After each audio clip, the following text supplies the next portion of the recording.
What's up, guys? We're Morbid Curiosities bringing you another episode. A couple weeks ago, we covered 28 Days Later. Last week, you heard us cover 28 Weeks Later. Now we're wrapping up this season with the movie that just came on theaters a couple days ago, 28 Years Later. I'm Nicholas Ewers, and with me is the lightweight champion of the world, the morbid mistress of mayhem herself. Mercedes Martinez. How are you feeling today, Nick, after our experience today? I'm feeling pretty good, pretty good. You know, for the listeners, we went and we saw 28 years later together. This is like the rare time we get to see like watch anything together, and we got to see it in a movie theater with a bunch of strangers eating a bunch of junk food. I don't know if you were eating. I was eating a bunch of junk food. It was a fun time.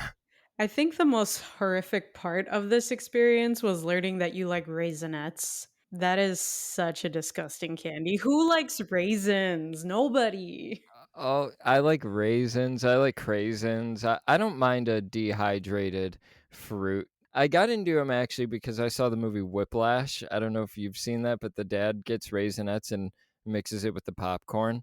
I haven't done that yet, but I've debated on it. But yeah, I dig a good raisinette. So the things that I judge people on are the cookies they like and if they like raisins. And I thought we were cool beans because we had similar tastes in cookie preference, but as soon as you busted out that box of raisinets, no, you dropped in cookie points to me. I'm so sorry. Raisinets are an iconic movie theater candy. They're a staple. I feel like the industry would collapse without the Raisinette.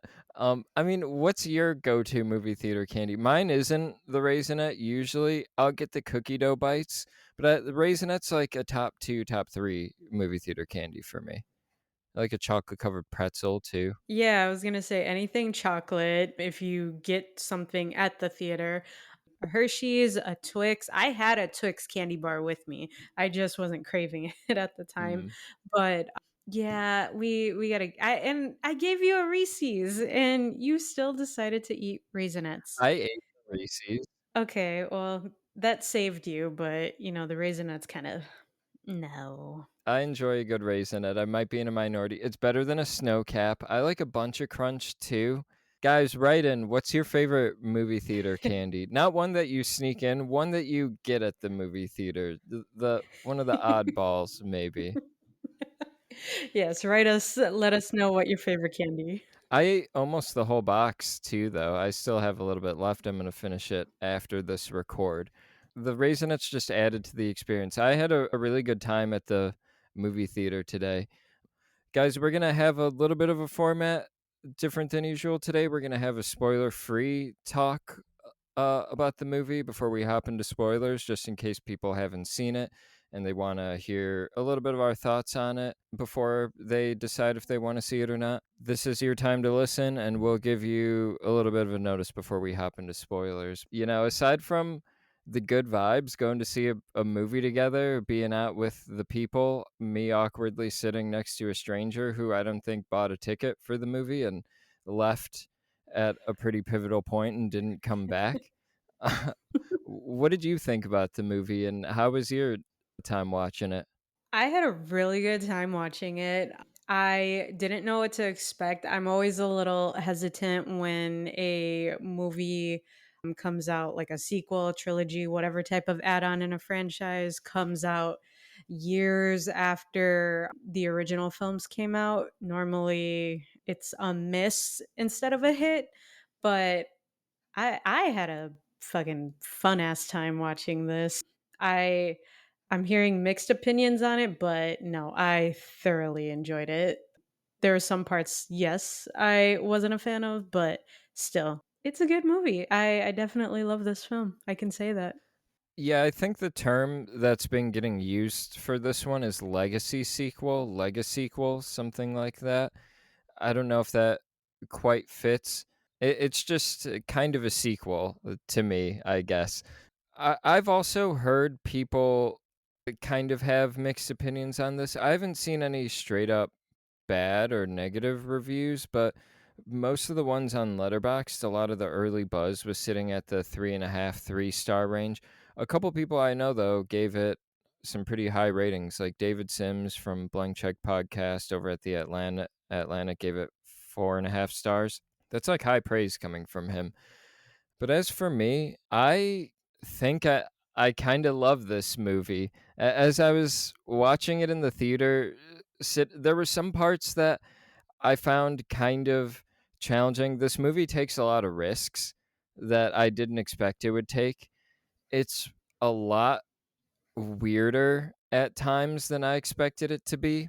Overall, it's a vibe. It's a good time. It really has an emotional core to it. It has characters that you give a shit about. It's got really good performances. Aaron Taylor Johnson, people like to dunk on him. I'm not one of those people that dunks on him, but I'm at the point where I'm like, I don't know if I love him. I noticed it in Nosferatu, and I'm noticing it in this movie a little bit. I feel like I can see him acting. Someone pointed that out to me. They're like, he's not a bad actor, but you feel like you can see him acting. I think I'm kind of noticing that a little bit with him.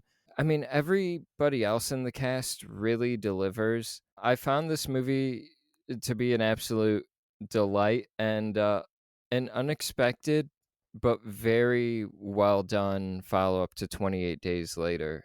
Check it out if you haven't. If you're a fan of the series, there may be some things you like about this, maybe some things you don't like, but I mean, it may also end up being one of your favorites. It's a very unique zombie movie that yeah, kind of am in love with at this point in time. Yeah, I'm just ready to jump right into our actual opinions whenever you're ready. All right, guys, so go check it out if you haven't. We're about to spoil the whole thing. So, yeah, spoilers ahead for 28 years later.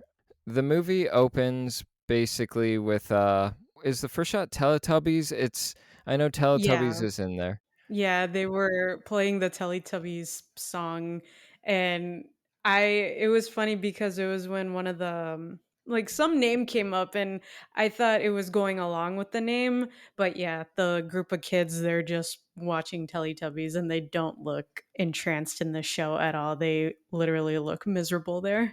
Yeah, there are kids that are on the verge of tears. Some of them are actually sitting there in just like a trance watching it. It's very uncomfortable feeling though. They're all very huddled together and then this mom bursts through the door with one of her kids, rushes in, sets the kid down, and it's basically like, "Wait here, don't open the door, just keep quiet." And the mom rushes out. You hear a bunch of like yelling and arguing. You get the idea that this is maybe like an apartment complex, and then it's just a bunch of screaming in the background. And if you're familiar with the series at all, you know what kind of carnage is happening behind that door. But the little boy basically he thinks it's his dad, and he goes to. Does he open the door, or do the zombies just force their way in? I know he like goes to listen. They forced their way in, but honestly, at that part, I was trying to hold in a laugh because I was thinking of the opening kill scene in Halloween Ends when the guy kicks the door open and then the kid, it like hits the kid, he falls off the banister and just breaks his neck. So I'm thinking, oh my God, that's about to happen right now. This kid's head's just gonna fall backwards. But yeah, all the zombies start coming in and they're just, tearing at these kids. They don't show it, but you just see, the blood splatter on the Teletubbies show while it was on TV. So that made it a little more morbid to see that. It's a very intense opening. I guess it is kind of letting the audience off the hook a little bit by not showing the kid death, but it's very upsetting. And the main kid who gets thrust into the room, man, I mean, you just feel bad for those kids. But the main kid who got thrust into the room starts walking out, and it's just madness in the hallways. He walks towards a door that's open, and this like so a neighbor or something, I assume, is just like run, closes the door, and an infected comes and just starts like chomping on her. Everybody's turning infected. People are puking up blood. It's just absolute carnage, and this kid fucking books it. and is basically being chased through the forest while awesome, very Danny Boyle-esque music is playing. This movie, if you're a fan of Danny Boyle and the soundtracks he likes to have in his movies, I actually just realized today I've seen every Danny Boyle movie, so I guess I'm a big fan if you think about it in a certain way. But it was one of those moments where I was watching it, just being like, "Ah, this is such a Danny Boyle soundtrack already." It's not like 28 Days Later. Like this one, he really has found an identity as a filmmaker, and it comes out right at the beginning of this movie. And yeah, he's running up the hill. Great 28 years and weeks later iconography, and he approaches a church. I mean, what are your thoughts on everything going up to this point? So I'm just wondering how the stamina of a child is able to outrun all of these zombies coming after him. But I'm already just like on edge here. Like, all right, well, we didn't like start with an adult getting killed. Well, technically we did, but they show children.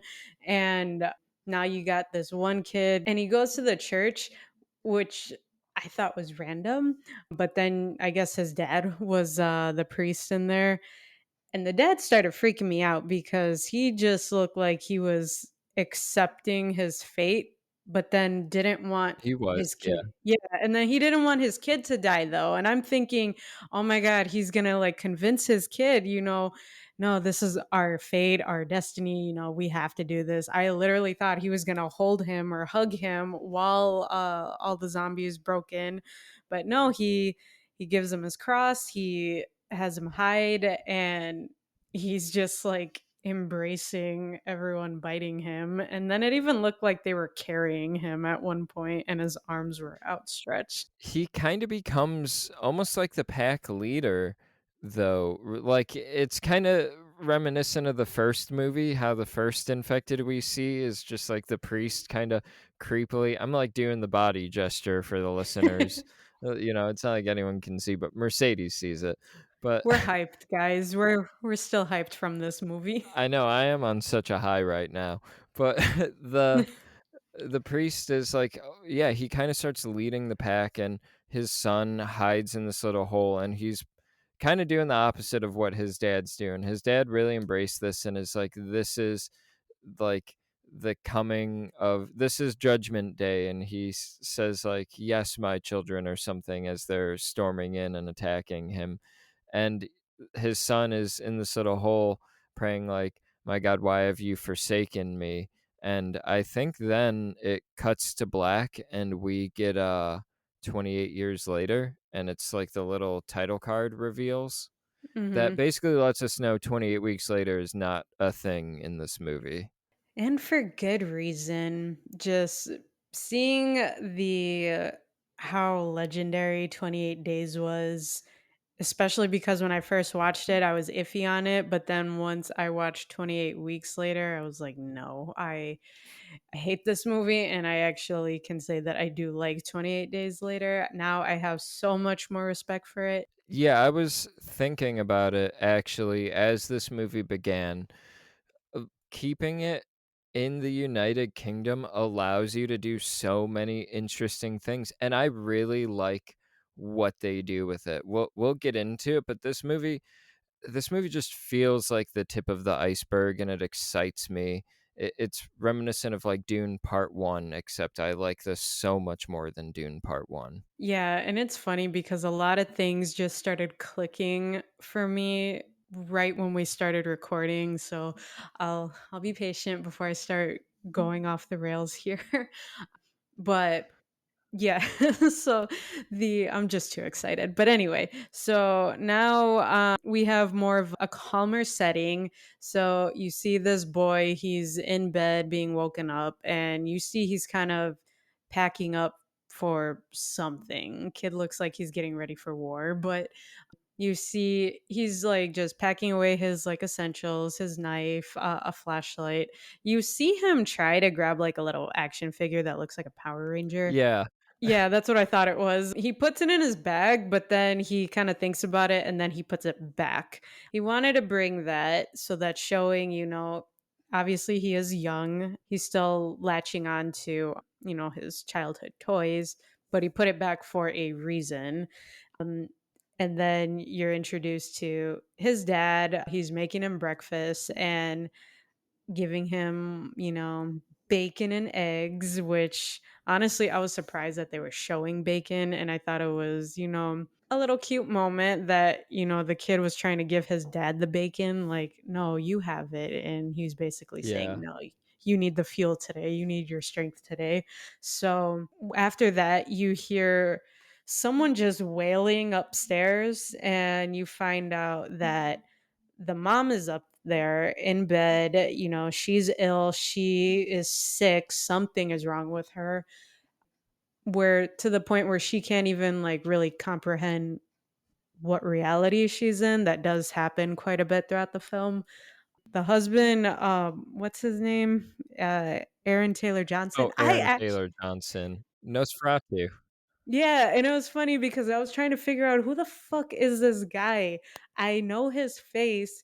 Again, I didn't really pay attention to the cast before watching it, but then I was like, wait, yeah, he was in Nosferatu, but he was also in Kick-Ass, which I completely forgot about. Oh, yeah, he is in Kick-Ass. I forgot about that. Yeah, he was a baby in there.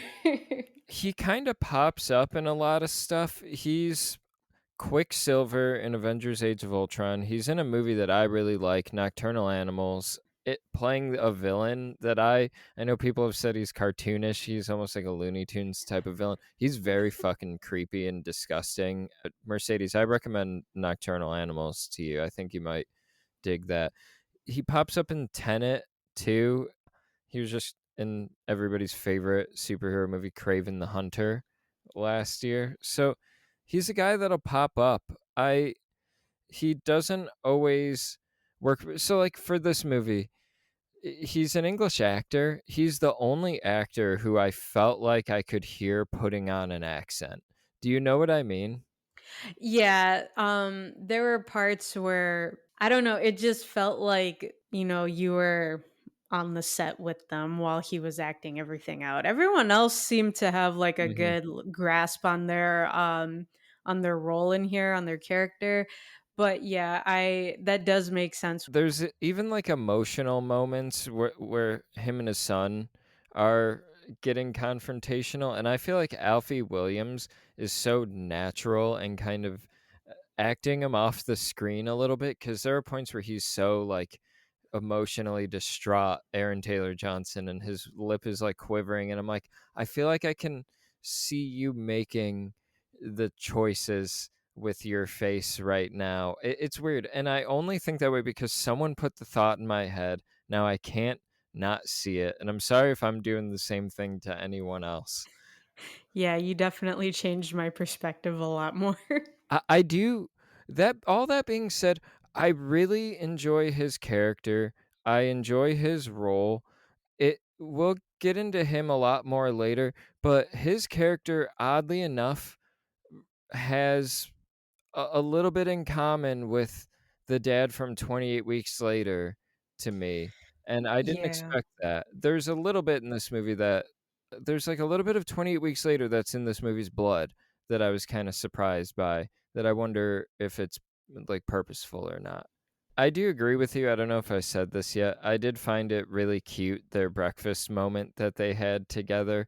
And when they introduced the mom, it's like an aggressive fucking jump cut and slam that they kind of treat some of the filming and like angles and cuts related to the mom and her being sick at home to like an infected person. And I thought that was an interesting choice. It really made me not enjoy being in the room with the mom when she was sick and we were at the house. Yeah, I actually thought it was going to be I thought she actually was infected and they were Me going to too. show. Yeah, I thought she was going to be like chained to the bed, but then once we saw her, I'm like, "Oh, she's just sick. Like something's wrong with her." Which I'm happy they didn't go that route, like, "Oh, they're just chaining her up." I think that would have been like a weird left turn with this movie. It already has quite a few strange left turns in there. Um Yeah. but Yeah, so they're, telling the mom that Alfie what's his name in here? Alfie Spike. Spike. Sorry, I just kind Yeah, of they yelled. say his name like 700 times, They and do, I and I still forgot can't it. remember it. Yeah, right. I thought it was a strange name to give him. Yeah, I it's don't like a know. dog's name. Exactly. That let's keep that to Rugrats land. Like, let's not bring that in 28 years Good later. point.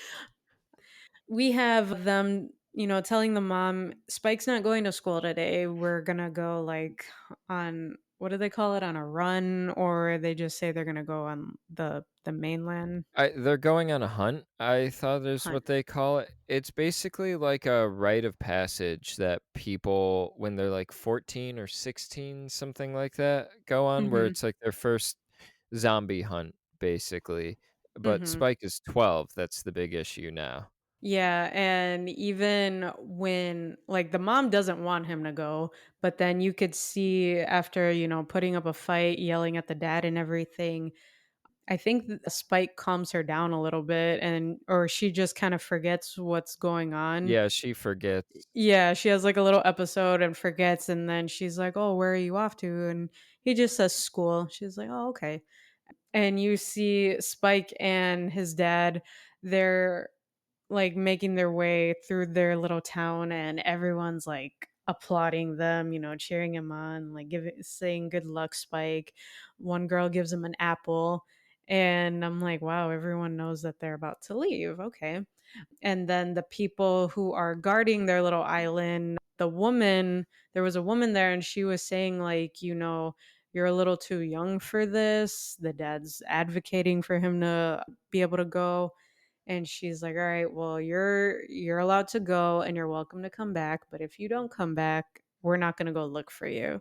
So right then and there, I was like, "Fuck, something's going to happen and they're not going to come back and no one's going to go look for them and they're just going to assume they're dead."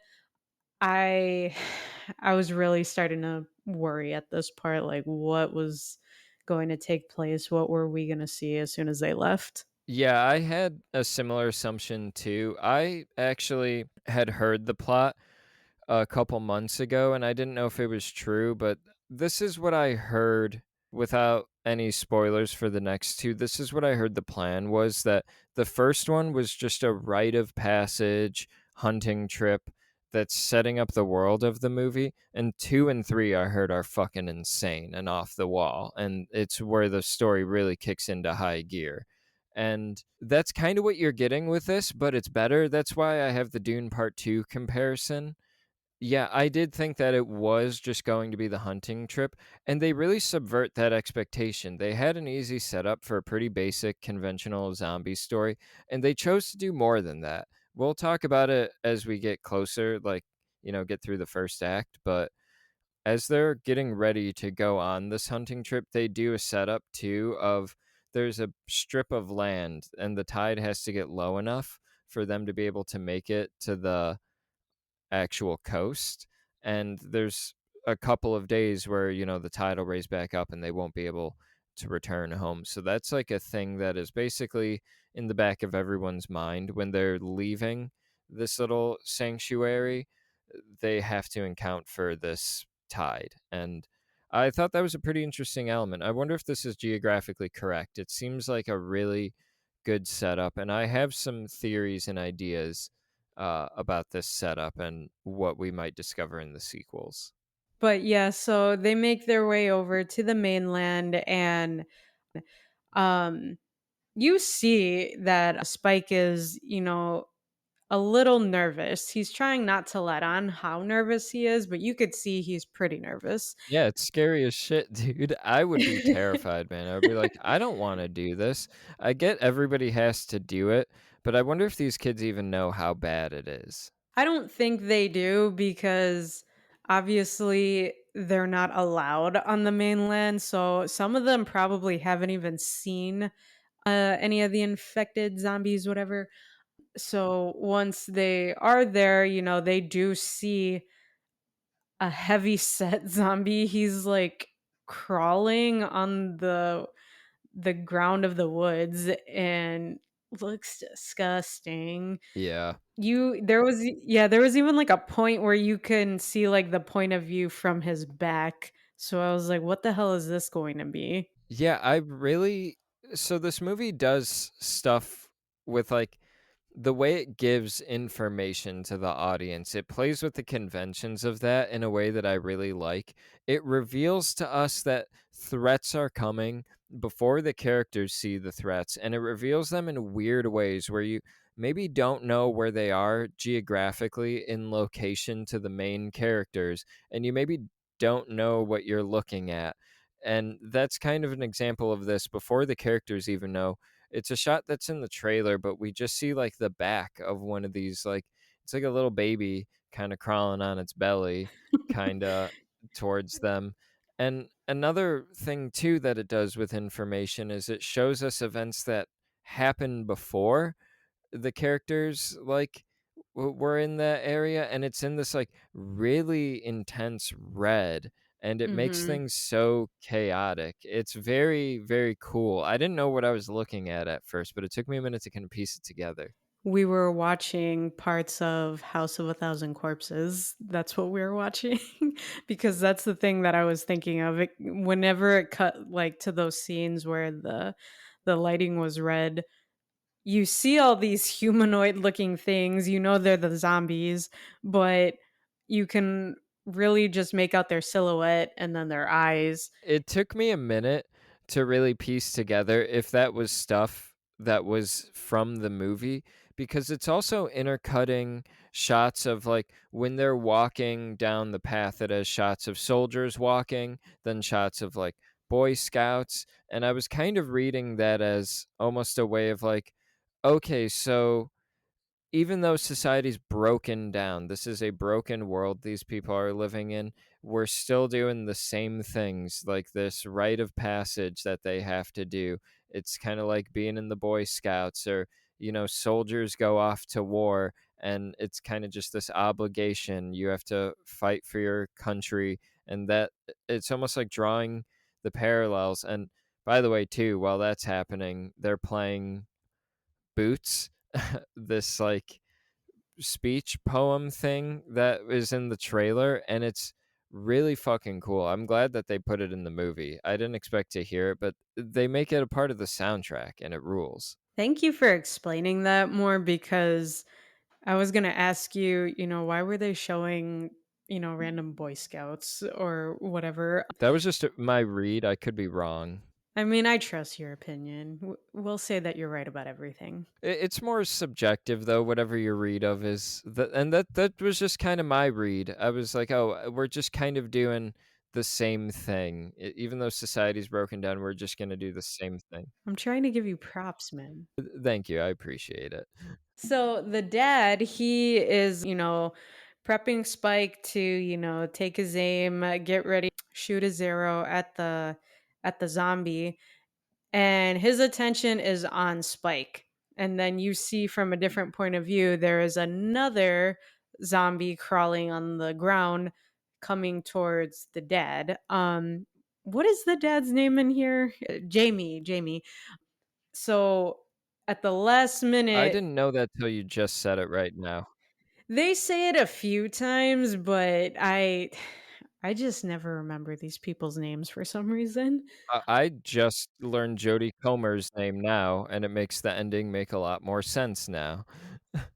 But yeah, as soon as Spike lands his arrow, he does make it into the zombie's neck, ultimately killing the zombie. The Jamie does see the zombie behind him and is able to shoot that one. So you could see Jamie, he's all proud of his kid. They keep walking forward. They find, like, this abandoned house, and they're trying to look for, anything salvageable, anything that could be, useful to them. And this is where you start to see some of the, the jokes that they want to throw in here, where, anything salvageable, anything that could be, useful to them. And this is where you start to see some of the, the jokes that they want to throw in here, where where Spike doesn't know a lot of cultural things from like other generations.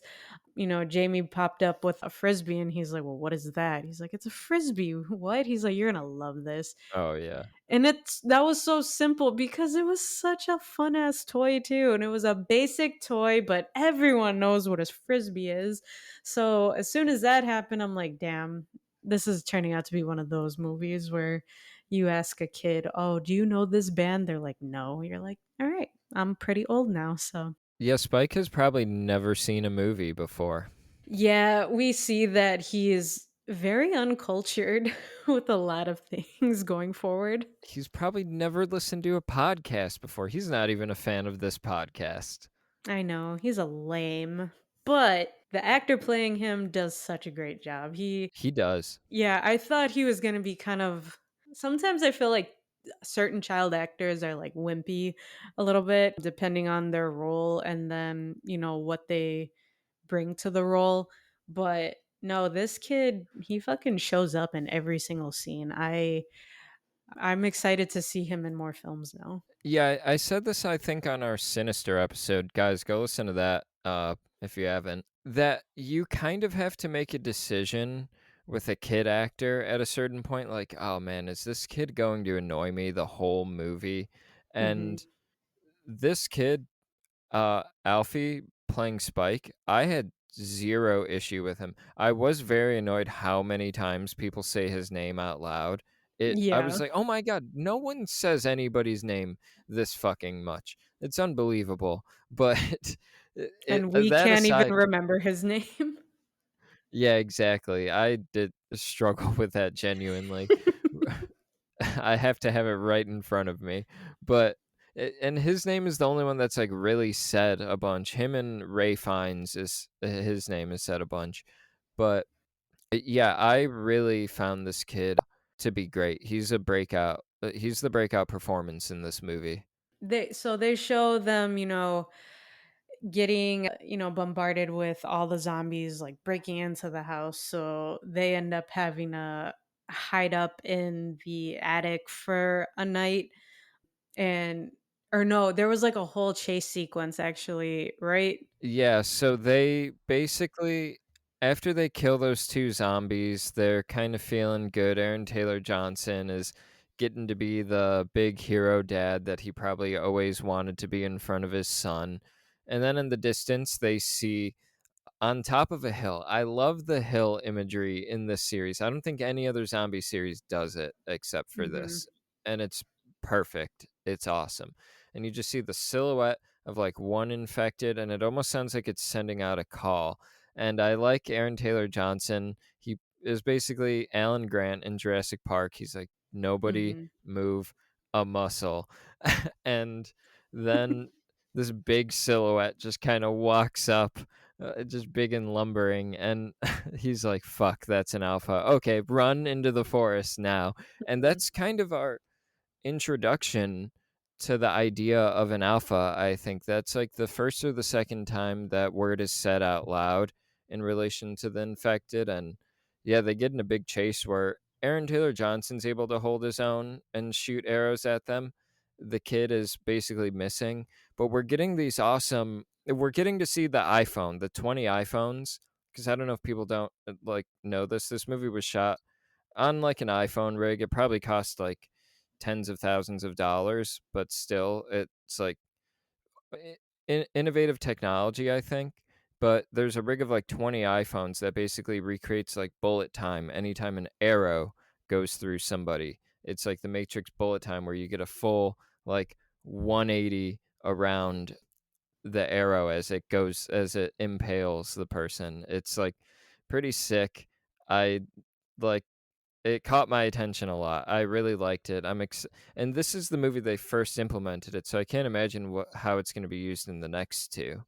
But yeah, the chase is pretty awesome, and then this is when they end up in the house. They basically have to like crawl into the roof of this attic, and they barely make it in as they're picking off all these zombies. And also, too, not to go on for so long, this is where it's first made clear that these zombies are naked. It makes sense after the song that all their clothes would deteriorate.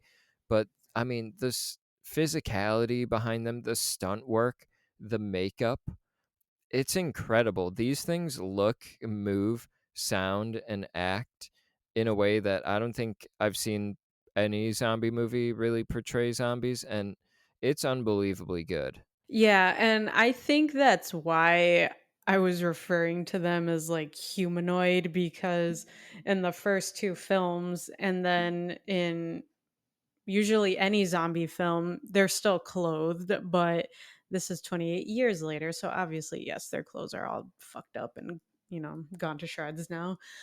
And it was funny because once they do, or just transitioning to the next part, like once they do end up in the attic, they're tired, they're wiped, they have to hide out there for a little bit. And I'm annoyed at the kid, honestly, because I'm just like, damn it, Spike, you dropped the ball. You were doing so good at first, and now you fucked up. Like, you're just leaving your dad hanging. You're about to let his ass die.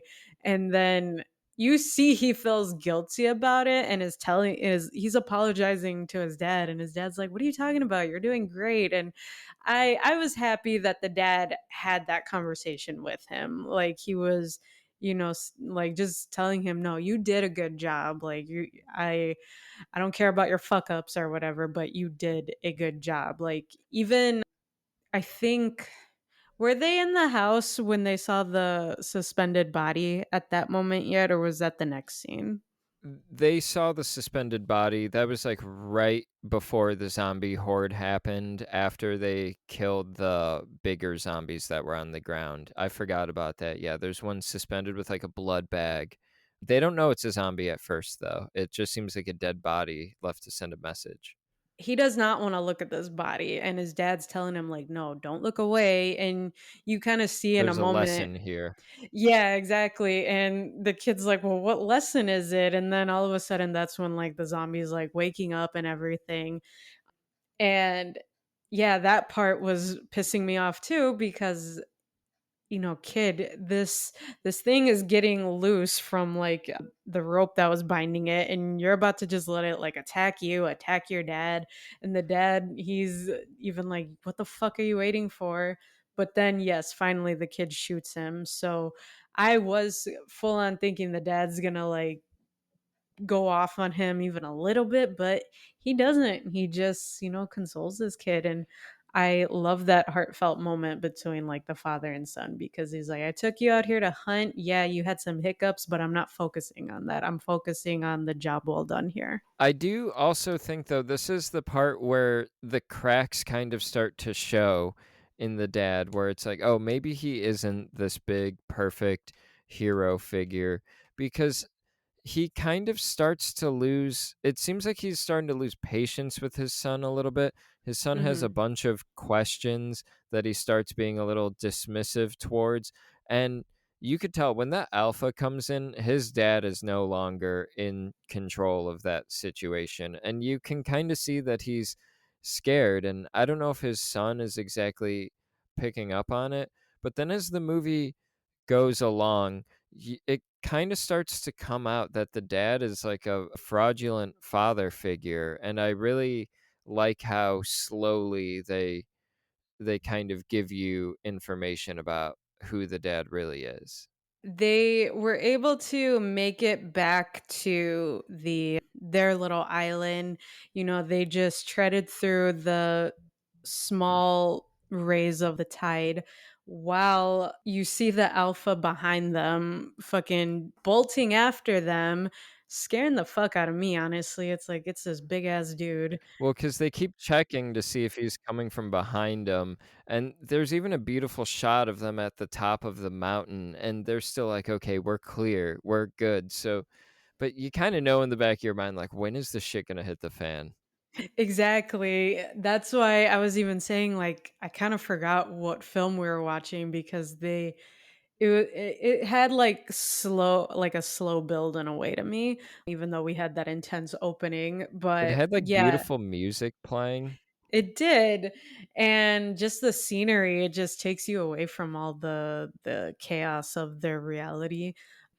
And yeah, so they do make it back to their island. the people that are watching guard are able to finally shoot the fucking alpha down with all their arrows. I think it took like a burning arrow to finally kill his ass. Yeah, a giant ass burning arrow. Yeah, I was like, okay. Did you hear people behind us clap in the theater actually when that took him down?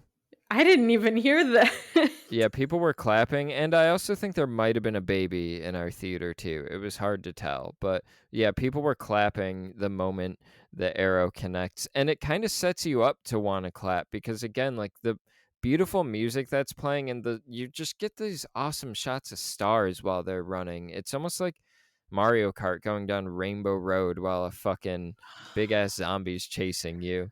I love that game. Oh my god, everyone would hate me playing that game with them because well, because I would yell at them because they would all beat me and I would cheat in some levels. But oh my god. Yeah, I didn't hear any of that, but probably because I was too fixated on the screen, like I was covering my head a lot cuz I was like, "Oh my god, they're about to die. This is really going down now." So yeah, I was pretty tense at this moment. But yeah, once they make it back in, the town was having like a whole like welcome back party for Spike. And this is where you see the dad, he's just, hyping his kid up, saying, like, yeah, he was able to like kill all these zombies. And you even see Spike trying to tell him, like, but I kept missing these ones during like that little chase. And he's like, no, no, like you killed everyone. And they're all trying to get Spike drunk. Everyone's like lifting him up, like cheering him on, whatever. And you see it just start to become like a blur of a scene for Spike, because then his head is spinning from the alcohol, from everyone's praise for him. You even see the dad like dancing with this one woman, and at first I was like, oh, his mom is better, and she's there. But I'm like, wait, his mom was like had lighter hair than this person.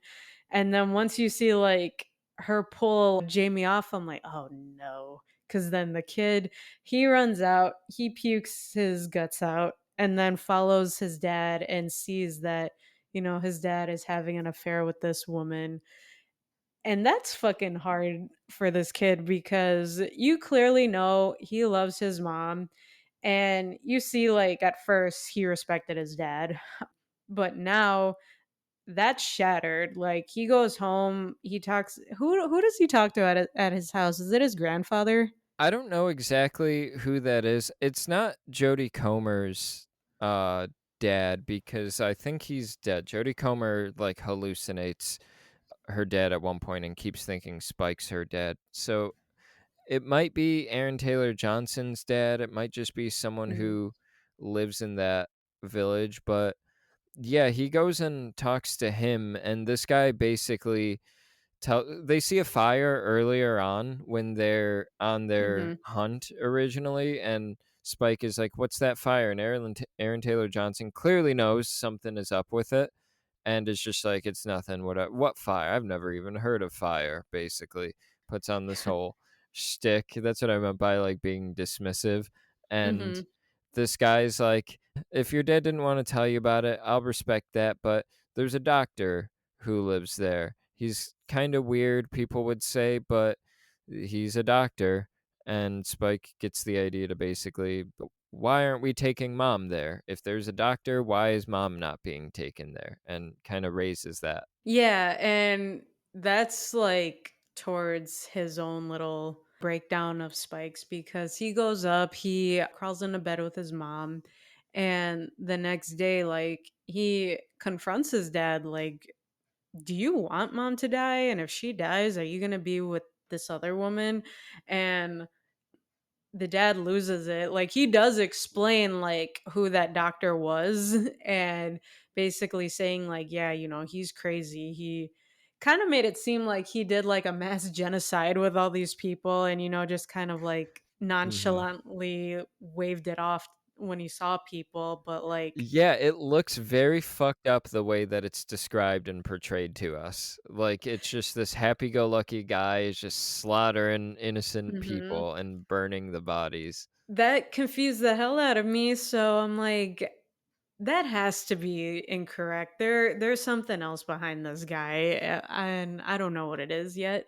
But yeah, since the kid Spike told him that, the dad loses it and he slaps the shit out of him, and that's where this kid is like, you know what, fuck you. And then he runs upstairs because he hears his mom yelling, and Jamie runs after them, but then I like it. I love this part so much because this is where, Spike grows a pair and he just shoves his dad out the room and is just trying to whip out his knife at his dad, just like, just leave us. And the dad gets even more pissed off, snatches the knife away, and I'm like, what the fuck is he gonna do to this kid now? But then he just hands it back to him and he's like, all right, I fucked this part up myself. So he leaves, but then you see, like, okay, now this kid is going to be like the sole provider, the caretaker for his mom. And that just added a whole other level of sadness to this film because not only are they dealing with the reality of zombies. His mom is sick. This kid just found out that his dad is cheating on his mom and basically thinks that his dad wants the mom to die. That way he doesn't have to deal with her anymore. So just imagine what this kid is going through right now. And this is where the movie really kind of starts taking unexpected turns, in my opinion, I would say. Because a conventional movie would be like, this is where we go to get the medicine for mom, and it becomes a movie about that. But no, this movie does gets a lot messier in kind of the best ways, I think. You did say something about like these people are grappling or like dealing with the zombified world. It being like 29 or 20, I keep almost saying 29. It being 28 years later, this I kind of get the vibe like, yeah, there's a danger out there, but these people seem like they're like this is their normal. And I kind of like that about that. From the outside looking in, where it's like, we're living in a world where there hasn't been a zombie apocalypse. It's easy to look at that and be like, oh my God, like, how are these people not in fear every day? Because I was struggling with that myself while I was watching it. But like, I was thinking about it on my drive home actually to record. I was thinking, like, this is their normal actually, and they're probably not sweating it as much as I am right now and as much as people were day one. And I have more theories about that too that I'll get into when we start wrapping up the episode. But I am really, yeah. uh, I think this is their new normal, though, or basically their consistent normal. Yeah, definitely. Because even when they show Spike waking up in his room, I thought that they were showing a flashback or something because his room does look lived in. It doesn't look random or Hmm. anything, and he even had like some toys in there. So they have established, a whole life that they could pursue there. They do point out he would eventually have a job of basically like their source of energy is lumber, like burning lumber, I assume. So his job would be to chop trees and yeah, they have like agriculture has been established basically. Mhm. Yeah, exactly. So Spike basically sets a fire as a distraction for everyone who's guarding the post of the island and is telling them like, hey, this is like an all hands on deck job. Everyone needs to go and put out the fire. So he acts like he's going to like man the station there, but that was his getaway for him and his mom to go to the mainland because he wants to take her to that doctor that his dad didn't want to tell him about. So now they're on this journey, and I'm just thinking that his mom is going to have like her little outbursts here and there, and that's going to bring on so many zombies to them. I was very surprised at how calm she was, even though, yeah, she was getting a little Yeah. nervous at first. She did kind of freak out a little bit. Yeah, not too much, but she did. Yeah, there was a moment where they were at the top of the hill that I really like where she realizes like, "Oh shit, we're on the mainland right now. Right. Like we should not be here." And she does kind of accept their journey. It's a really sweet moment where he's like, "I've got you, mom. I'm going to make you better." It's like Mhm. probably the most emotional I get in the movie is or like one of the more emotional points would be this one. Yeah, because even at that point, she kept asking, "Where's your dad at?" And for him to be like, "No, I got you. I'm gonna get you better or get you to the doctor or whatever." It's like, okay, the kid has reached that point where he is going to take care of his mother, and that was a tearjerker moment right there. Okay, I can't focus on that because I did tear up at one point in this movie, but it wasn't that scene, it was later on. A little later. I think I might know which one. So, this is where they hit that gas station, right? No, the gas station comes a little later. So they basically make it they travel a little ways away and they make it to a church and decide to settle right there Mhm. for the night. And this Right. is a point where again, they really reveal information to the audience, but in such a nice and particular way. They're like Spike is starting to fall asleep, and as he's starting to doze off, it cuts to an overhead shot of one of the baby belly crawlies, like zombies, and it's this overhead shot, and you don't really know where it is in relation to them. Then cuts back to Spike dozing off again. Cuts back, and it's like the camera is lower to the ground, and the zombies crawling. Then cuts back to Spike, he's asleep. Then one more cut, it's an overhead, and the zombie is crawling towards Spike very slowly, and he's not waking up. The zombie starts chewing on his shoelace, and then you basically a bag gets put over the zombie's head and you cut to the morning, they're cuddled up together and it's revealed in a weird way, and this isn't really touched on ever. I don't know what the movie was trying to communicate, but the mom, it looks like, bagged up the zombie and bashed its head until it died, and she doesn't have any memory of that, and I wonder if it was just to show that she doesn't have any memory of that. I don't know what the point of her being the one who killed it and showing us that at that moment and her not remembering. I don't know what the point of all of that was, but it was very well done, like the build up to it. Yeah, that part kinda confused me because I was thinking, okay, she snapped back to reality and got into, like, her protective mama bear mode to, kill this thing that was about to kill her son. Then she forgets about it. So, it was either that or it was her having, like, a moment where she just had, like, such a freak out, but still, either way, she was protecting her kid. So, yeah, I don't like that they don't focus on that a little more than they did. Yeah, that made me wonder if she had a little bit of rage virus in her, if that's what they were trying to communicate, but it wasn't. It might have just been a motherly instinct thing. Like he says he's looking out for her, but she's really, she's the mother at the end of it all, and the mom's gonna do what she can to protect the kid. That might have been what it was saying, but right after all of that, it's basically cut right to these soldiers. Actually, it kind of comes out of nowhere. You don't really know what you're watching or why you're watching it, but it's these soldiers running through this like lower, like what was probably something that water ran through, and they're being chased by zombies. They're Swedish, I think is what they say later on. I could be wrong. Swedish, Swiss, but they're running, being chased by these zombies. They say there's eight of them. They're being picked off one by one. Zombies start falling from above. There's an alpha that actually sent them. There's a shot of an alpha before all of this standing on a ledge.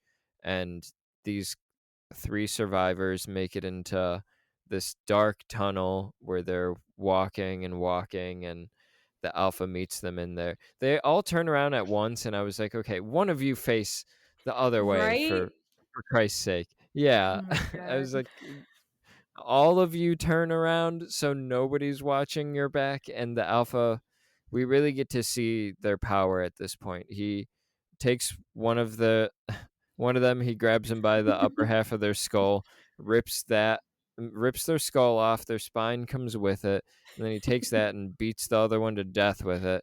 And the third guy escapes through the way that they came. I want to say it was hard to kind of tell, but it looked like maybe that's where he left, is where they had come. Was I the only one who thought their alpha was fucking Jason Momoa? Because I swear it looked straight up like him. I was trying not to laugh at that part, but I was He also could have freaking been out too. Jason Momoa. I wonder if Jason Momoa has a fucking hog like this guy too. I mean, I know why they call him Alpha. Eh, Man, I really wish we were recording when we first started talking. That would have been a great line here. I don't even remember. Oh, all the dick talk.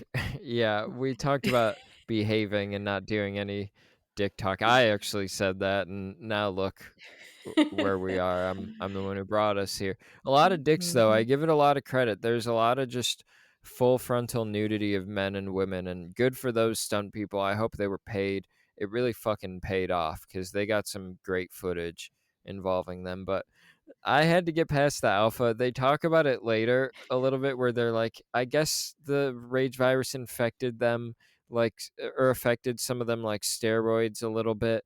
But yeah, it's just these hulking, like berserker, like from Gears of War, basically, these berserker like creatures with just giant fucking swinging hogs on them. And it's it's ridiculous, but it's awesome. It's my favorite addition. I hope in the sequels we get more different types of zombies because they introduced two in this one, and I really like both of them. But the alpha man, he's scary. You really believe like nobody can kill this thing. Yeah, that fucker was massive. And then they even show a part where there was like a stream of water, all the zombies are in it, and they show pregnant zombie, and I'm like, "What the I fuck?" loved it. I no. I heard you say that actually. That was such bullshit. I was so mad at that part, like I like the waddle. It looks so fucking wild. It was just like, man, that thing's ready to pop. It looks like if you poke it, a fucking baby will slide right out of there. yeah, I knew that's what they were leading into, but it just reminded I like how me they give of that information to the audience, though. They put it in your head like, "What is this?" I hope they call back to that. They better not ignore pregnant zombie over there. oh my god, that was such a stupid detail, like anyway, we'll get there Oh, when man, we I get there. disagree, but there's probably a lot of people who agree with you. I felt that that was gonna rub people the wrong way, especially the pregnancy scene itself. I heard someone say, Mhm. "What the fuck?" behind us Oh, when the wasn't that pregnancy me? scene was happening. Oh, I thought I said that too. I You made noises too, but you weren't the only one, so I don't think other people were feeling what you were feeling, but I was all about the pregnant walk. I thought the birth scene itself was kind of ridiculous. Jodie Comer, like, putting her hands up and Yeah, helping. I guess we're talking about it now, so we don't have to, like, yeah, we can glance over it later, but, yeah, tell um, us all. yeah, I thought that was ridiculous a little bit, but I overall in concept and in most of the execution, I really liked it, especially that walk, in the river. It just I'm imitating the walk on camera now, but I loved it. I hated that scene so much. So by the time we get to this scene, they end up meeting with the guy was in the Navy, right? Eric? I feel like you Yeah, said the the Navy. Navy. They meet him at a good old hell gas station, as they're I being love that chased part. by a bunch of zombies. I don't Yeah, remember how they started getting chased actually, but they're getting chased to the Hell gas station. That's where I get gas, actually. yeah, that's where all the morbid curiosity fans go. Yeah. um, but yeah, they meet up with this guy Eric. He sees that they're not really going to be of use to him, even though he helped save them. But he's trying to help the kid get his mom to that doctor. He's starting to see, like, the mom's a little out of it. The kid is very uncultured, doesn't like the way his fiance looks on his phone. Um and they Yeah, start that was a good moment, that actually. was I enjoyed that part. I thought it was a little much at the same time, but it still had me laughing. But yeah, as they're walking, they start hearing all these screams, and for some reason, the mom was able to make her happy way over to see what it was. I don't know how she managed to get Mhm. that far away from Spike, but then that was when she found the pregnant zombie. That was such a bullshit scene. Before they stumble on the pregnant zombie, though, we get a lot. I really enjoyed Eric's character because he's not in the movie for that long, but he gives a lot of context for what's happening in the outside world. He basically talks about, like, yeah, the island's been quarantined for all 29 years, probably Eric's entire life. This island has been quarantined. He's just grown up where we don't go here. Something fucked up happened. They're all like kind of savages. He assumes that inbreeding might be happening, which I was like, that would make sense why people would assume that. But he says like his he was in the Navy, his ship crashed, and a team of 8 of them were kind of drifting towards the island, and they tried not to, but the wind blew them there. And if you step foot on there, you basically no one's gonna let you leave. So that sucks. This guy's life is over.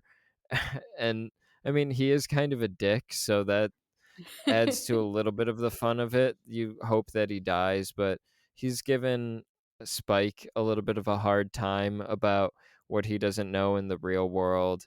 And yeah, all around, he is just kind of an asshole, but he does have a really good bit where Jodie Comer is like, I know a dick when I see one. And then the camera kind of pans over to his face and holds on his reaction for a little bit. I thought that was funny. It didn't seem like a lot of people picked up on that joke or they didn't find it funny, but it seemed like a I nice thought it joke, was very funny. It subtle. was. Yeah, it was. I was excited with him because I thought they were going to have like their own little like forced together family. Like he was going to have an older brother and not really have to Yeah. take on all the responsibility, and then fucking alpha male over here kills him too. Yeah.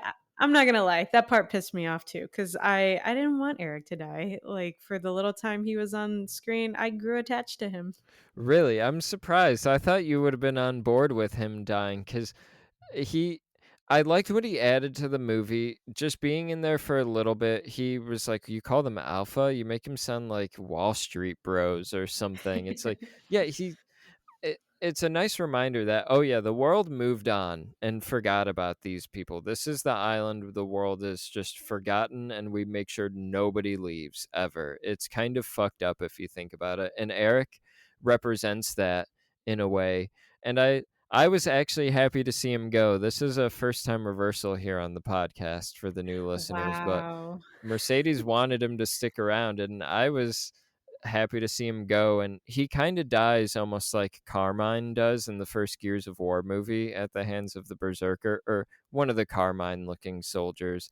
So it reminded me a lot of that. And then the Alpha kind of uses his skull and spine. He just kind of carries it around like a baby with a toy a little bit. But you Yeah. hated this whole scene? Yeah, because I was on Eric's side. Like, dude, fucking leave this pregnant bitch. Like, we see that she's pregnant and she's infected. Nothing good can come out of this. But the mom. But the thing about that though, so I was agreeing with you, and I really love that Eric was there for the scene because Eric is us. Eric is us who have not lived through a zombie apocalypse being like, "No, fucking kill it. Fucking kill it." Jodie Comer and Spike though, there's no real risk in them saving this baby. Their whole world is fucked. What's one more if it starts to show signs of infection, you kill it. They do say over and over that it's not infected. I feel like that's on purpose. It's either a subversion or they were really trying to hammer it home that it's not. But like I don't feel like the characters who live on the island really have much reason to get rid of the baby. At this point, why not? Like fuck around and let's find out, you know? It's already the end of the world. They're living in hell right now. Like let's see like how fucked up shit can get. Like, oh what? They're banging? That's what Ray finds his reaction. He's like, I had theories that they were banging. It's like let's see where this can go, guys. When you fuck around and find out, you normally get killed. They already did. S They already fucked ex around and found out Yeah, but I'm talking about the 28 humans years here. ago. I'm They talking did about the 28 years humans ago, they here, fucked around and right found out. here, They now they've lost an island. They can't go to the No, island anymore. the ones trying to help this fucking pregnant bitch, the mom, Isla, and Spike here, because I'm just thinking the mom is gonna be touching this baby that's exiting the fucking pregnant Mhm. zombie. All Yeah, you that have a point. blood, all the gunk is gonna be on there, and then I'm thinking, okay, they're gonna cut the umbilical cord. That shit's gonna splatter on one of them, and then yeah, but that whole You got fucking a point. time yeah, that whole time, I was just quoting my own mother because anytime we would be watching a movie and there was, like, a birth scene in there, she'd be like, "That's bullshit. That ain't no newborn baby," because she pours, like, the tiniest bit of water on the baby after saving it, and all of a sudden, this baby is spotless. That is such bullshit. Yeah, side tangent It's there, just but purified that water's so pure, Mercedes. It's because it hasn't been polluted by man for 28 years. all the zombies polluted it though when they were walking in there naked and like splattering around in there. Yeah, but that's natural, like, waste. It's not like they're dumping oil or anything. There's no BP oil spills happening over on this island anymore. They're all secreting blood and guts and oozing everything out of their body, and it's And all that going happens. in there. Fish do the same too. It's pure. They should really focus on that. Kind of like in Endgame, they're like, the water. There's more fish in the water. The waters are clear. Since the Thanos snap, people should be talking about. They're like, hey, since the rage virus, the not as much pollution. You can get a breath of fresh air without suffocating. My phone isn't reading weather alerts every day. I mean, they don't have phones, but Well, the side one tangent, guy had a phone and then it died. Yeah, it did. I like that touch though. He's like, "Here's my fucking alien-looking girlfriend," and Spike gets a good laugh at her. I mean, to No be offense to honest that though, actress, but the I movie know does make fun of her though. It welcomes the poking fun of. she looked a little rough, I'm not gonna lie. Let's just say that was AI. AI Oh, I'm created that sure it photo. was. Yeah, I'm sure it was, like, a beautiful actress, but they just, like, enhanced certain parts of her. But so then, yeah, basically the baby's born. Mercedes hates all of it. We're in the theater, and I guess she wants to rip her skin off. She hates it so Mhm. much. They Mhm. take out her favorite character, Mhm. and then I do like how this movie. I don't know if it meant to do the Train to Busan, but it's like we're gonna do Train to Busan, but just on a crashed train, and this Alpha's fucking running for him, and you're like, they're not going to survive, and they barely make it. That Alpha comes so close to killing Spike, it's like swings at him and misses, and then there's like a like reddish orange guy who does like a and like gets the alpha with like a little dart, and it's like some type of morphine, and this is where we get Lord Voldemort himself, Ray Fiennes. He comes into the picture, and god, you know you gotta love Ray Fiennes. I didn't know what to expect of him. I knew he was going to be the doctor based off of the flash forward or the flashback we get. It looked like a Ray Fiennes type, and you kind of just know too. It's like, oh, Ray Fiennes is in this. He's probably playing the doctor. You kind of just put the pieces together. But Man, I really enjoyed him in this movie. What do you think about all this? You know, you hated everything leading up to this. Did you like the chase too, by the way?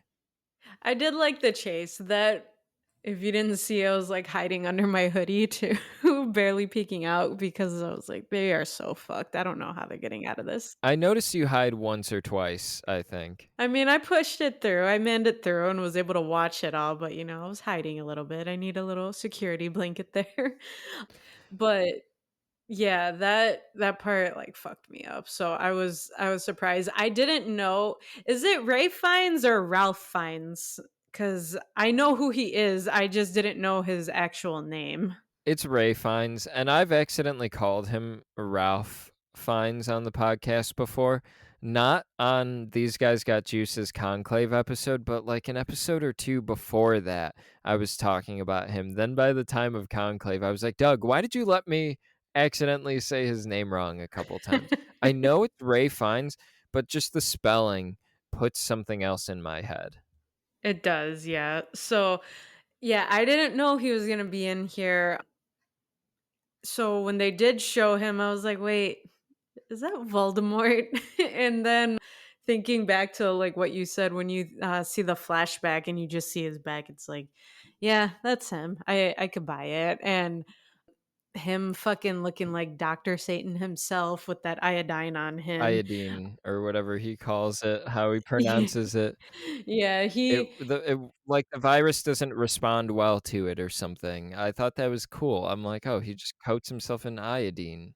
mhm. Iodine. It was funny because you see he's a little kooky. He's not just like a general doctor, which you knew because you're hearing these rumors about him. You didn't think he was operating out of a hospital or he had an operating practice? They made it seem as if like he was like a mad doctor, like he was doing like some fucked Yeah. up experiments. He's like, So "Mwahahaha," like Frankenstein himself.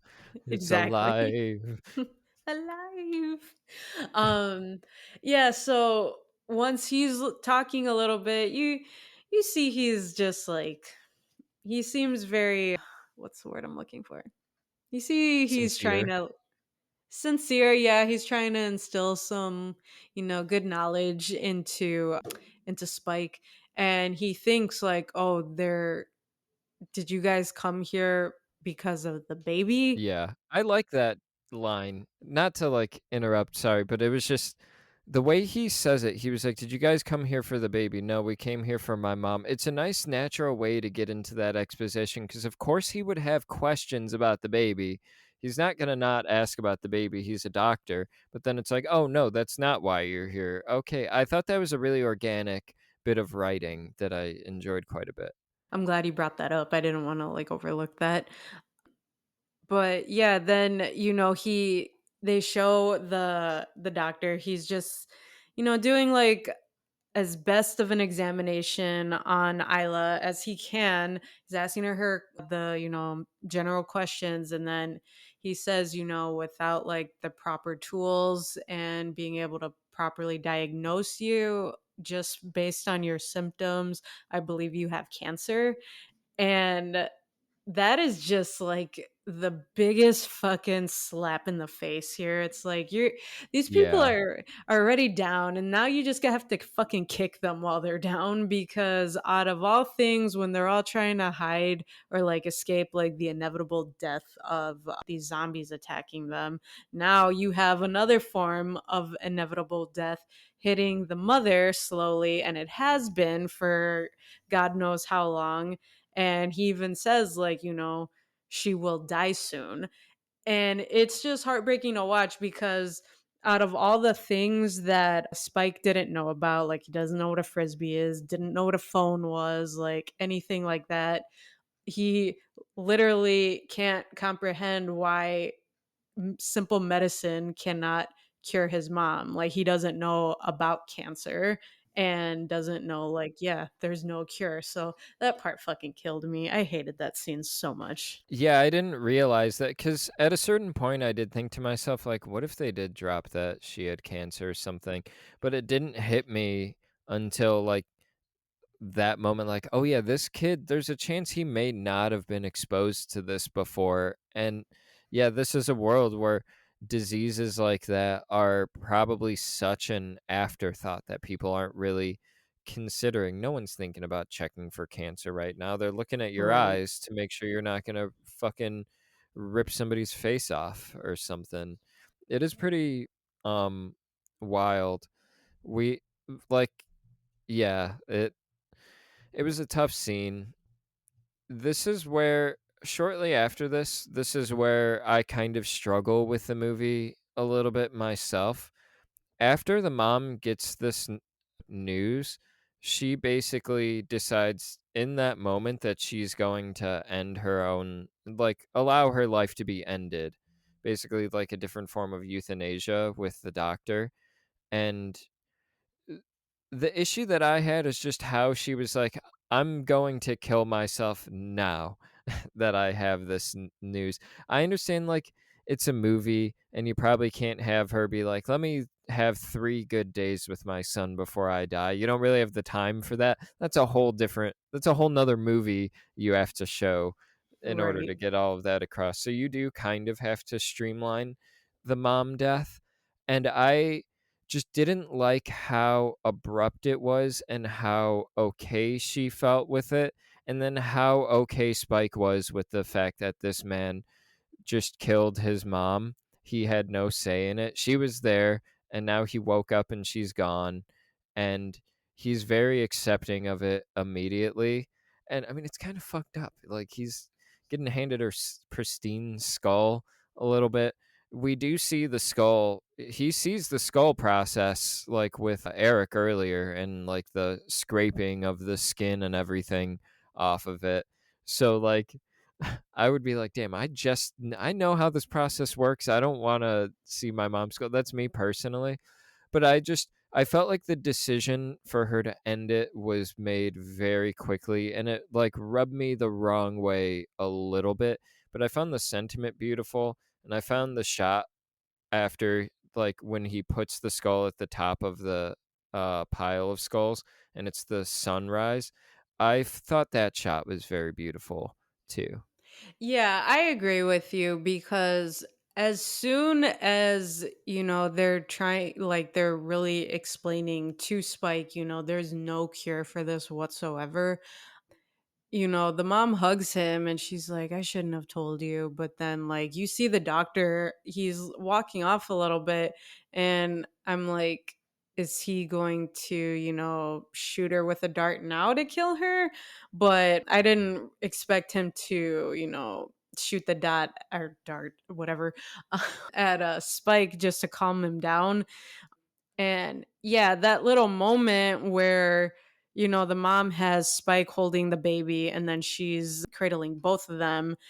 I'm thinking, okay, they're going to have one last night together. She's going to at least like have, some tender moment with him that he can hold on to. This whole movie, he was very protective of his mom and wanted to get her better, find her a cure. And now he has to accept that he's going to lose her.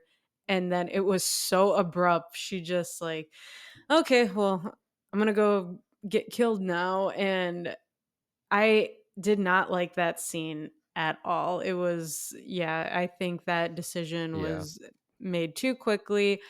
She didn't even cry. And in that moment, she was in that reality where she could understand, what was going on. She was going to die. She wasn't going to see her son anymore. She wasn't even going to see this baby that she just grew attached to anymore. And she doesn't even like really think of the dad. Like, I know the dad was a dick and cheated on her, but like she doesn't even mention him anymore. So it just didn't feel like fulfilling for me to have that kill scene there.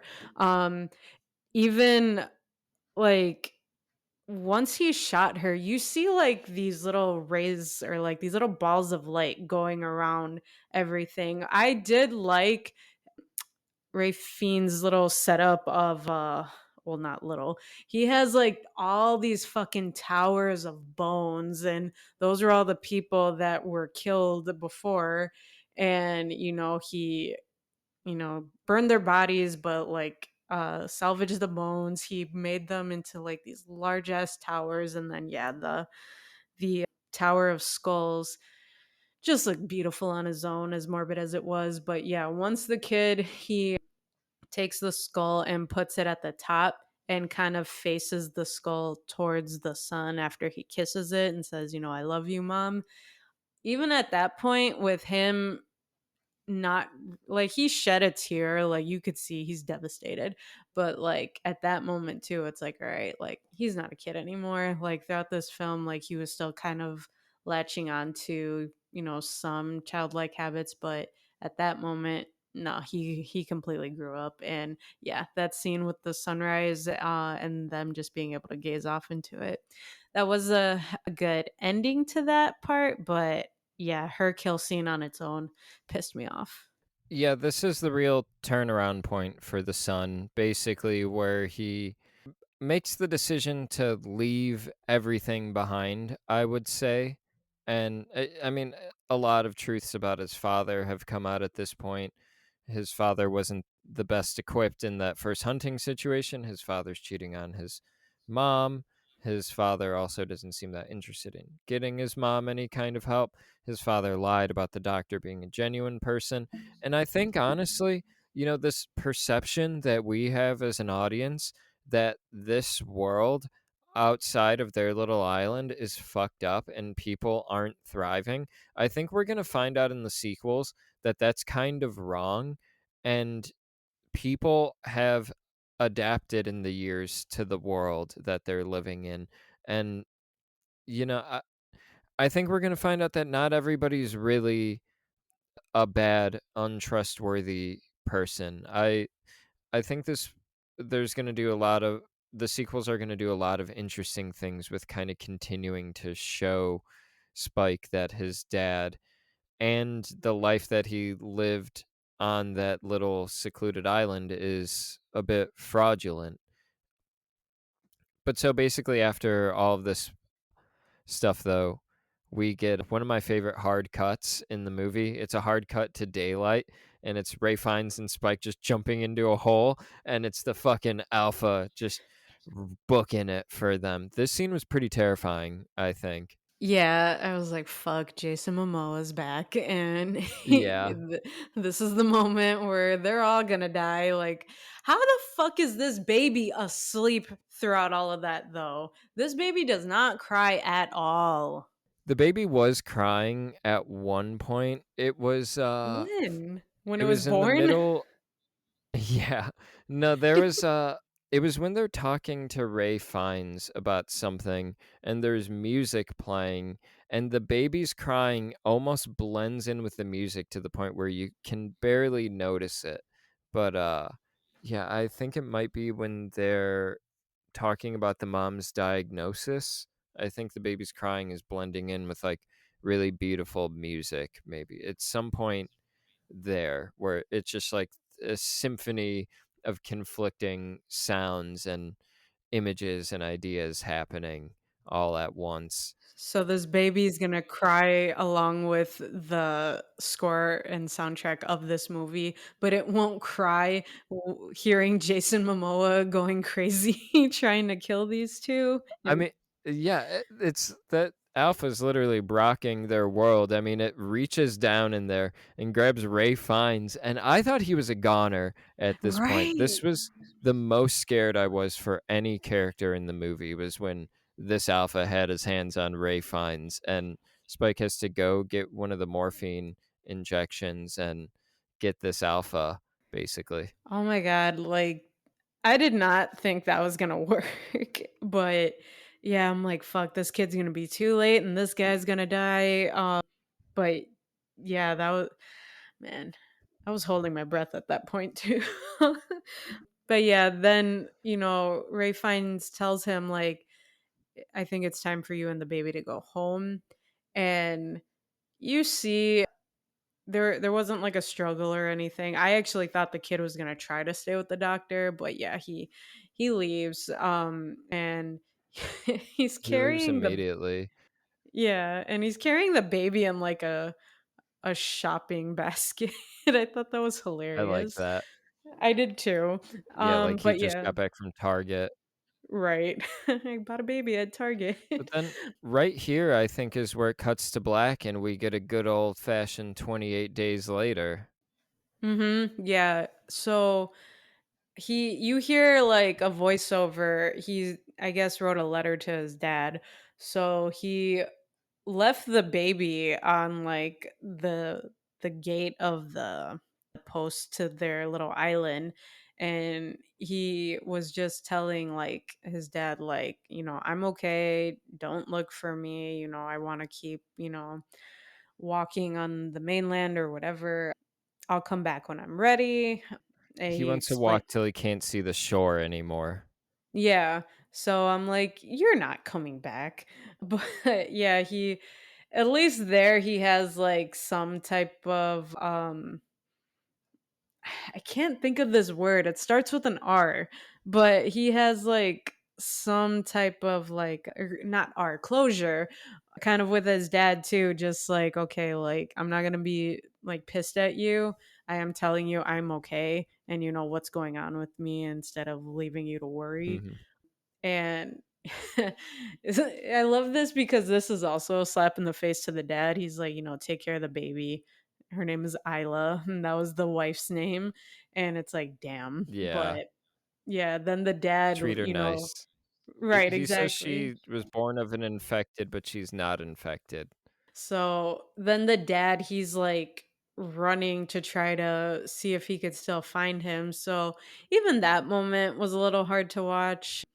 But, it's like, well, this whole movie was like watching Spike, grow into a man. So you have to let him go at that point. He's growing into a man and he's discovered that, like, a lot of what I knew, I'm finding out a lot of what I knew is kind of a lie. There's a whole world out here that I am discovering more and more about. And I kind of want to continue that discovery. My mom was what was holding me here. My dad wants to bang this other chick. I don't really want to be around that.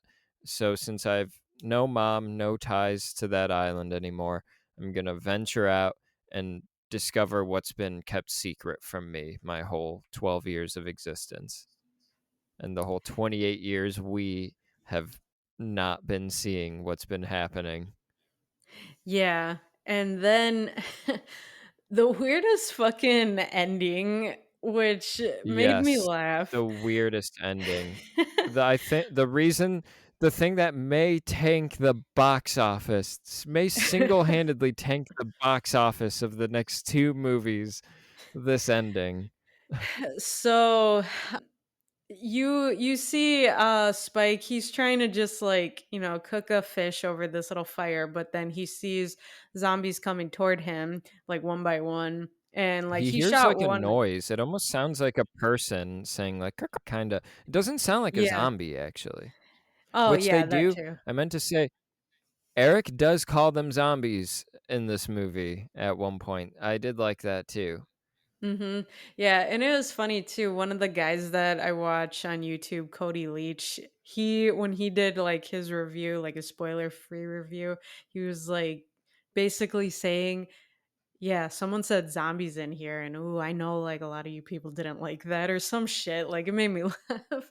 Um, but yeah, so what's his name? Spike, he is starting to shoot them, but he's like running off, and then he gets to like this like all these rocks in the road, these like little boulders in the road.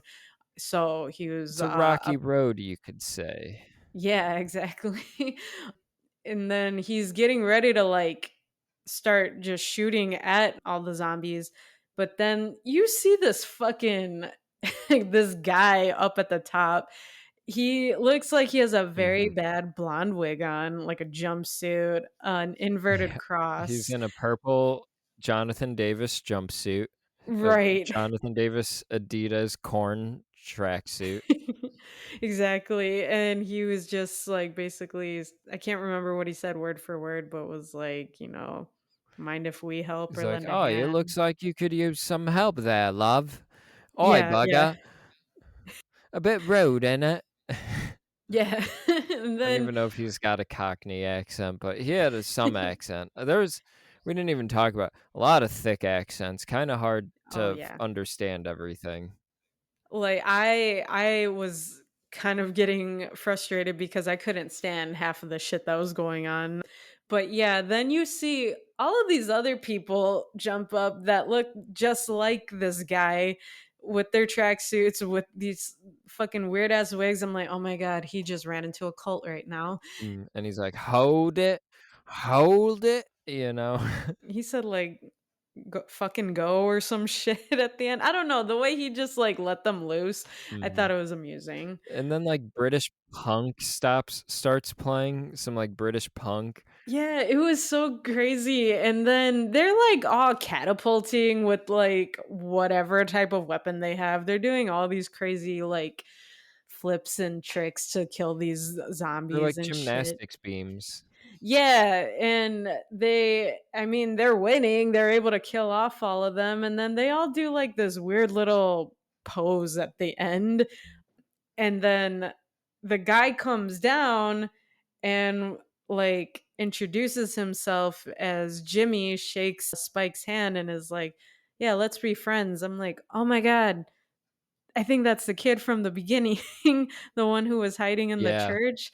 I did not realize that until we started recording. I was like, "Wait, okay." And that was the Oh, name that really? was yeah, I didn't know that until right now. That's why I was like, "Shit, I think I Oh, I figured it out." Okay. because they really present his cross necklace, it's inverted, Mhm. on his chest. They're really, like, flashing it when he first shows up, it's kinda dangling, but then Yeah. it's like one of the last shots of the movie, they really focus on it. And it's kinda letting you know, like, we're gonna get more into what happened on the mainland through this character. Also, shit's a little bit weird on the mainland. Like, these guys, there are people holding on to some stuff, like dressing the people have a look, there's something more than what we imagined. Yeah, that's why originally like right when we watched it, I was thinking like fuck, he ran into a cult because he has an inverted cross on. Like I didn't think of that, but I forgot like the dad gives him the cross in the beginning. And when Spike and his dad are in that one building with the body that's suspended, you see the name Jimmy carved in there in his in his torso, and then you even see the name Jimmy like spray painted on one of the buildings. There was like some saying on it. I I forgot. did see that. Yeah, Yeah. that's who it is? It's that Yeah. kid? Yeah. Okay. Yeah, wow. That makes sense. Jim, Killian Murphy, his name is Jim too, so I was wondering if that was a nod to Oh, that guy, but wow, could that have was a been. good catch. Yeah, that's what I was like, wait a minute. I think I just figured it out. But yeah, so that was that was an interesting ending. Yeah, that's all I could say on this ending. I'm still mulling it over a little bit. I don't dislike it. I have an issue, Star Wars did it with one of the TV shows, these post-apocalyptic things where it's like we're going to form a gang, but we're going to have a specific look that's like feels like it's from a time, and I don't know. Part of me wonders, like, yeah, maybe these people have adapted so much to the world that they've been able to kind of take things that they liked as a kid or take imagery, maybe it was the Teletubbies, who knows, but take things that they liked from the real world, the world before, and make it their own and have their own identity, have a little fun with it. I feel like there's room for that in an apocalypse scenario that's lasted about 28 years. So, you know, I'm I'm open to seeing where they go with it. It's not the type of thing that's my jam, and the music that they played didn't really help me with it, and it really sends you out of the movie theater feeling kind of strange afterwards. It makes you forget almost how awesome everything before it was. But I'm willing to see where they go with it, even though it's not my thing. I'm still kind of into it.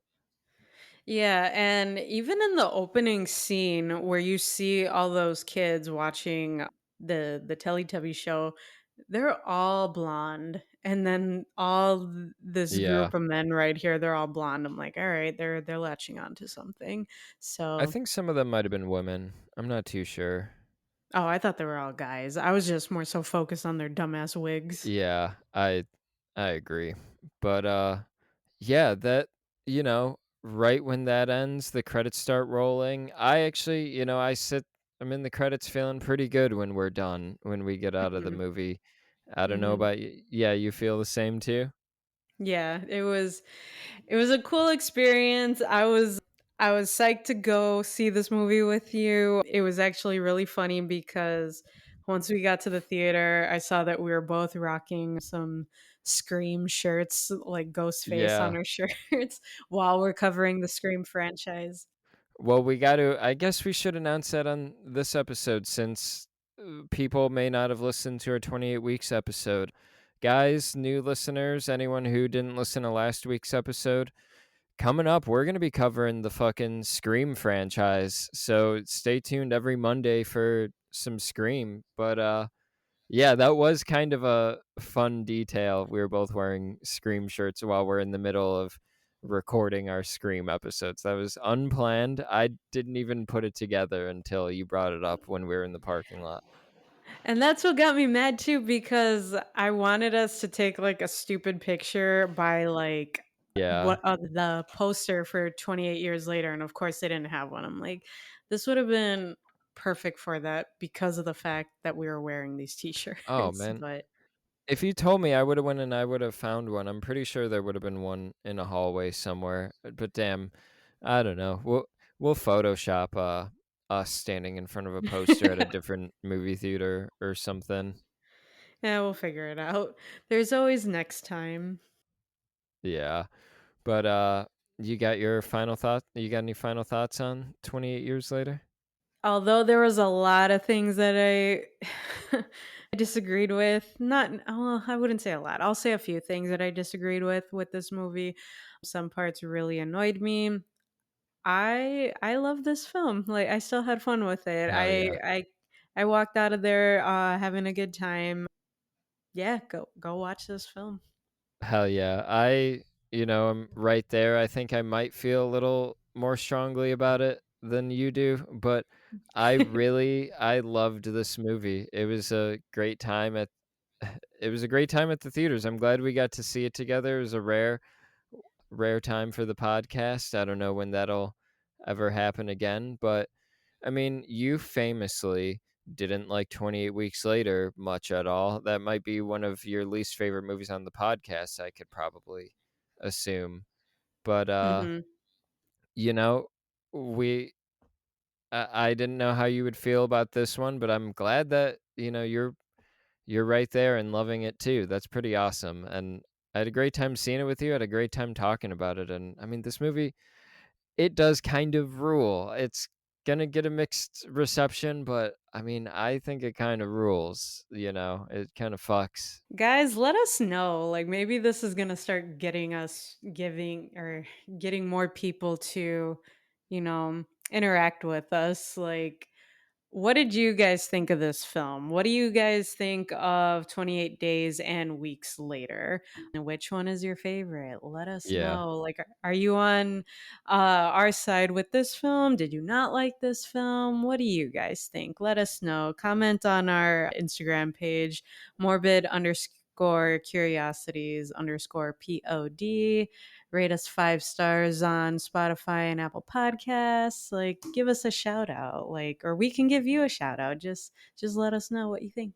Tell a friend about the podcast. And one final closing statement. I'm so excited for the sequels. I'm so excited to see where the 28 franchise goes. I didn't, this was big for me. If you listen to our last couple episodes, these movies were the past two were pretty important to me. Say what you will about 28 weeks, but it meant something to me. I'm glad that this came out. Fucking rules.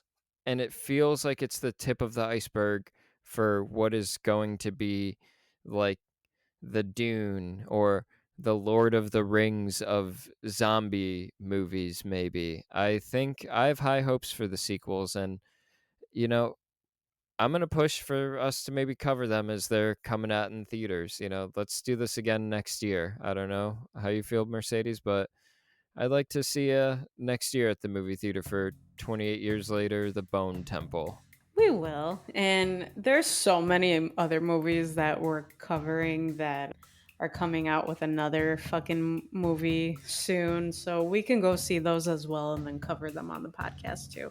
Hell yeah, I'm down. So, guys, old listeners, new listeners, we hope you enjoyed this one. Again, like Mercedes said, let us know what you thought about the movie. Leave us a 5-star review on Apple Podcasts, and we've been Morbid Curiosities. Let's fucking go.